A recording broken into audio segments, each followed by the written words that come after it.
Hello guys, in today video I will solve your Wi-Fi connecting issue. So let's start it.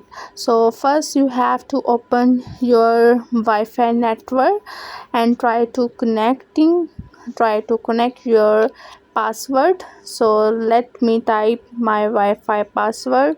So I will show you it's connecting or not. So let's connect. Wait 2 to 3 seconds, but here my Wi-Fi password has not connected. So let's do one thing. Clear your recent app, then you have to again your mobile setting, and after that open Wi-Fi option, and now you have to forget your password.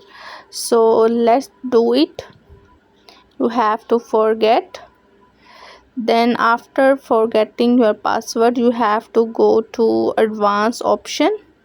Then here you have to search your network, Wi-Fi network which you want to connect. Now here again you have to forget your password, and now try to connect. So let me type my Wi-Fi password here. So now let's connect it. So here in few minutes my Wi-Fi password has connected and my issue has solved. So hope so this video will help you a lot. Now I will show you my YouTube is also working because my Wi-Fi has been connected. Hope so you like the video.